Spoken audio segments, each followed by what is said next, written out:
Bom dia, terça-feira, mais um encontro no Paz e Bem. E hoje eu trago mais um texto que faz a gente refletir um pouco as nossas ideias dos nossos mestres, as nossas ideias dos nossos problemas, dos nossos amigos, dos nossos relacionamentos. Antes eu gostaria que vocês inspirassem e expirassem para que nós possamos compartilhar esse texto importante desse monge que eu trouxe aqui para vocês, Thich Nhat Hanh. Antes, inspira e expira.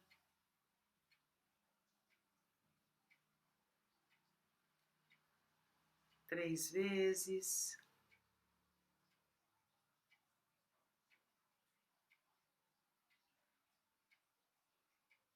Eu vou tocar 2 sinos. Eu gostaria que vocês percebessem a diferença entre eles e a sua conversa. Ao inspirar e expirar, ouçam.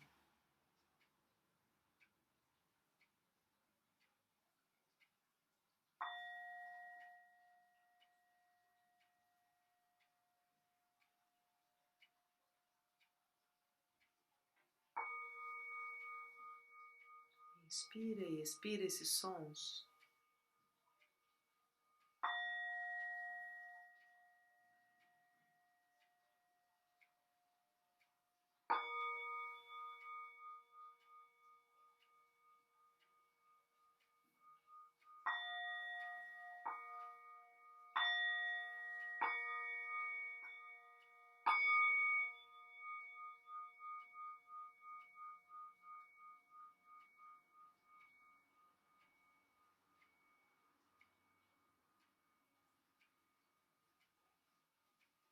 Começamos com a fala dos sinos.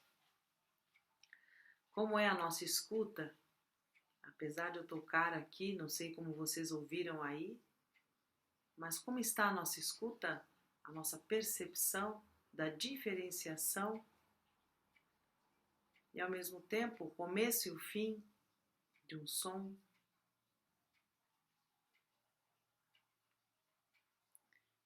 Muitas pessoas que têm algum problema auditivo, elas podem perceber com a vibração. Como é que está a sua percepção dos sons, das pessoas, de você mesmo, de você mesma? Começa assim. O monge Thich Nhat Hanh viveu no período da guerra do Vietnã. Então ele traz isso muito vivo nos seus textos.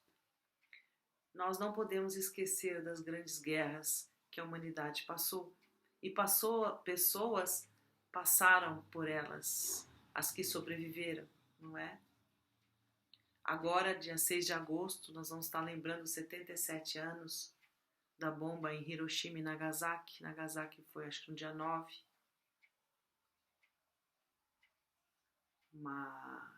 Um evento trágico que cessou a Segunda Guerra Mundial. Muitas memórias ainda sobre tudo isso, não é? Então eu estou lendo para vocês um livro de um monge que viveu isso, essa guerra. E nós nem temos ideia do que seja viver uma guerra. O Brasil não tem noção disso, né? Tem outras experiências, mas de uma guerra, a insegurança da guerra. Nós estamos vivendo hoje a guerra da pandemia do Covid-19. Não deixa de ser uma batalha que está dizimando, matando pessoas no mundo inteiro e no Brasil. Se você não tem estratégias coordenadas, organizadas, se perde essa guerra, né? Ainda mais que eu soube hoje das mulheres grávidas. Quantas morreram porque o serviço de saúde não teve condições de atender. As crianças nasceram, mas elas morreram.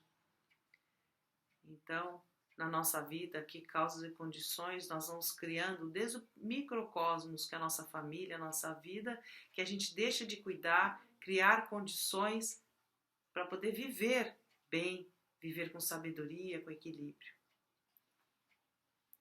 Das nossas pequenas e grandes guerras, não é? Então, como é que você vai administrar o seu dia hoje em cuidado para evitar desacordo, desarmonia? Mas vamos ver o que o monge Thich Nhat Hanh vai nos dizer hoje, né? Muitos de nós se preocupam com a situação do mundo.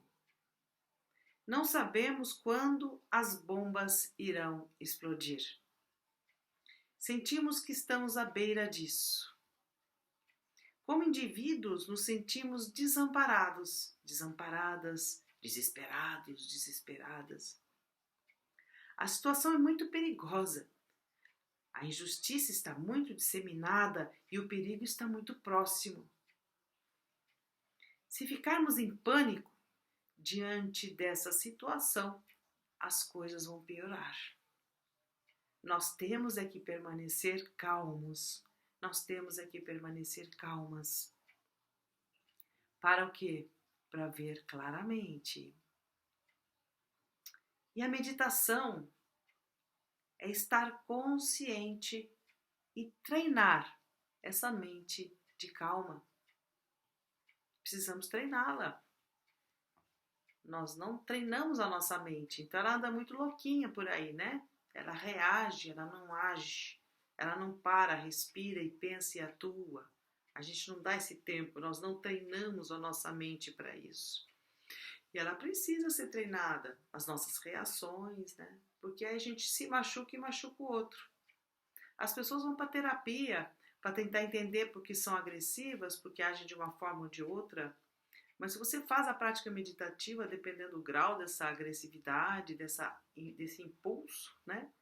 Você pode, na meditação, se reconhecer e lidar com essas tendências ou esses impulsos, né? Continua Thich Nhat Hanh, eu gosto de usar o exemplo de um pequeno barco atravessando o Golfo de Sião. Imagine um barco atravessando o oceano, né? No Vietnã, há muita gente, a que chamamos de povo de barco, que foge do país embarcando em pequenos barcos. Nós vimos tanto isso, né? Nesses processos de evasão de países de grande sofrimento. Frequentemente, esses barcos são colhidos por tempestades ou pelo mar revolto. As pessoas entram em pânico e os barcos afundam. Mas se uma só pessoa a bordo permanecer calma, lúcida, sabendo o que deve e o que não deve ser feito, ela pode ajudar o barco e salvar as pessoas. A sua expressão, rosto, a voz, comunica clareza e calma. E os demais confiam nela. Eles ouvirão o que ela diz. Uma pessoa assim pode salvar muitas vidas. Nosso mundo é semelhante a esse pequeno barco, comparado ao cosmo. Nosso planeta é um barco muito pequeno. Nós estamos à beira de entrar em pânico, porque nossa situação não é melhor do que a de um pequeno barco em meio à tempestade do oceano. Veja só a nossa situação hoje com a pandemia, né? Você sabe, aí continua o Thich Nhat Hanh com a sua realidade de quem viveu a guerra. Você sabe que temos mais de 50 mil armas nucleares. Esse livro, com certeza agora nós temos muito mais, isso é de 89, nós temos muito mais armas. Não, esse livro é de 26, 1926. E essa edição é de 89, claro. Quantas armas nucleares nós temos hoje? E tipos de armas? Nossa, monja, hoje o assunto tá difícil para de manhã cedinho, monja. Tá sim. Mas porque ele vai dizer algo muito precioso para nós. A humanidade se tornou uma espécie muito perigosa. Nós precisamos de gente que saiba sentar. Nós precisamos de gente que faça zazen, a meditação. Mas é um zazen, uma meditação que não nos tira desse mundo todo tumultuado, mas uma prática de zazen que permite que tenhamos clareza para atuarmos com adequação neste mundo. Não é a meditação que as pessoas procuram para nos afastarmos desse mundo, como fuga. E está cheio de prática que nos estimula a não olharmos o mundo como um grande desafio amoroso.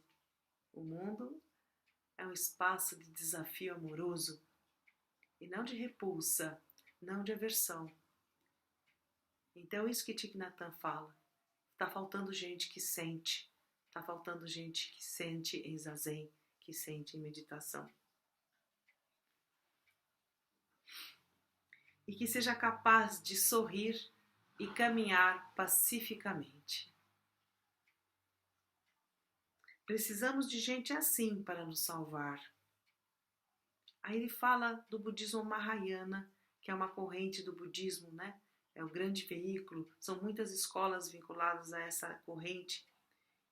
Ela diz que você é essa pessoa, que cada um de nós é essa pessoa. Então o budismo Mahayana diz, nós somos essa pessoa que pode caminhar e que pode salvar. Nós somos. Aí vocês vão dizer, eu não, eu sou muito nervosa, eu não. Sim, você.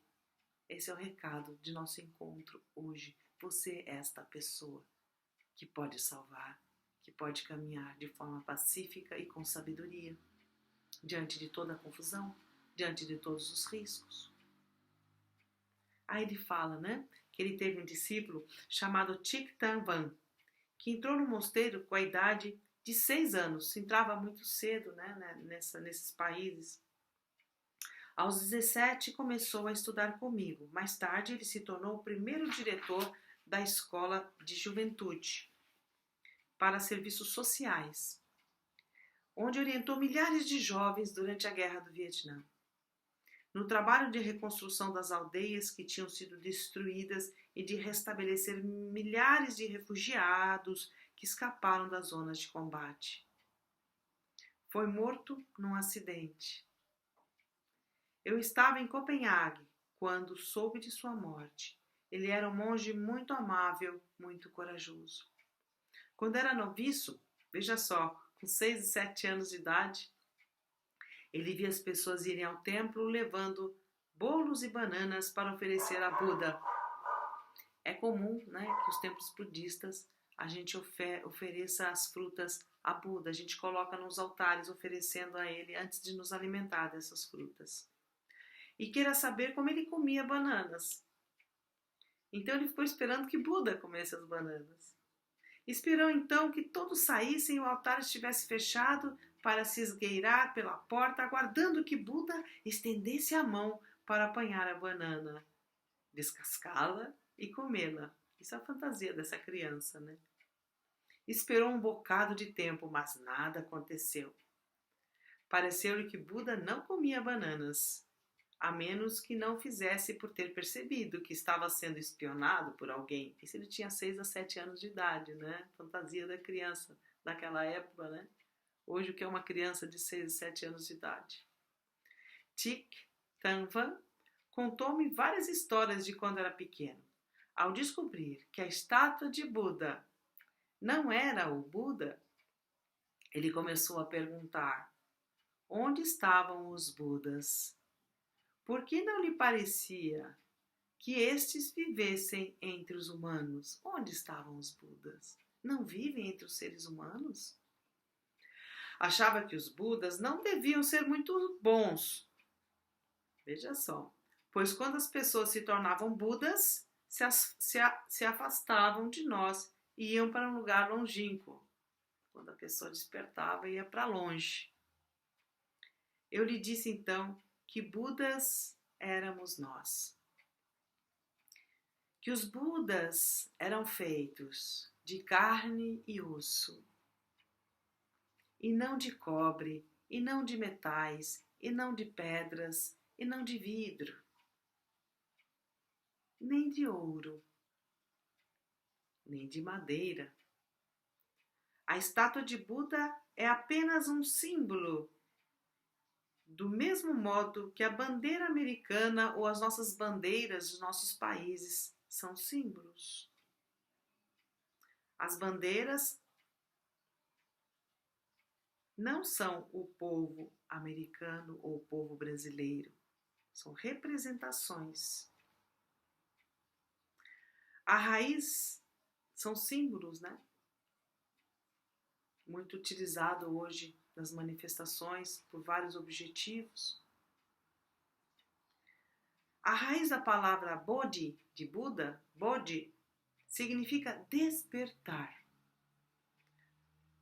tomar conhecimento, compreender. Então, Buda significa despertar, desperto. Tomou conhecimento, atingiu a sabedoria. E aquele que desperta e compreende é chamado Buda. Simplesmente isso. Então, quando despertamos, quando acessamos a ampliação da nossa consciência, nos tornamos Buda, seres despertos, e tudo se transforma. E tudo torna-se natural. Sem divisão, sem dualismo. A capacidade de despertar, de compreender e amar, a capacidade de despertar, a capacidade de compreender, a capacidade de amar, é chamada natureza Buda. Quando os budistas dizem, eu me refugio em Buda, eles estão confiando na sua própria natureza, na sua própria capacidade de compreender e tornar-se despertos. Eu me refugio em Buda, eu me refugio na minha natureza da grande compreensão. Percebem como é diferente? Eu não me refugio em algo fora de mim. Eu me refugio em mim mesma, eu me refugio em mim mesmo, eu me refugio na minha qualidade da compreensão. Eu me refugio na minha qualidade do olhar em profundidade.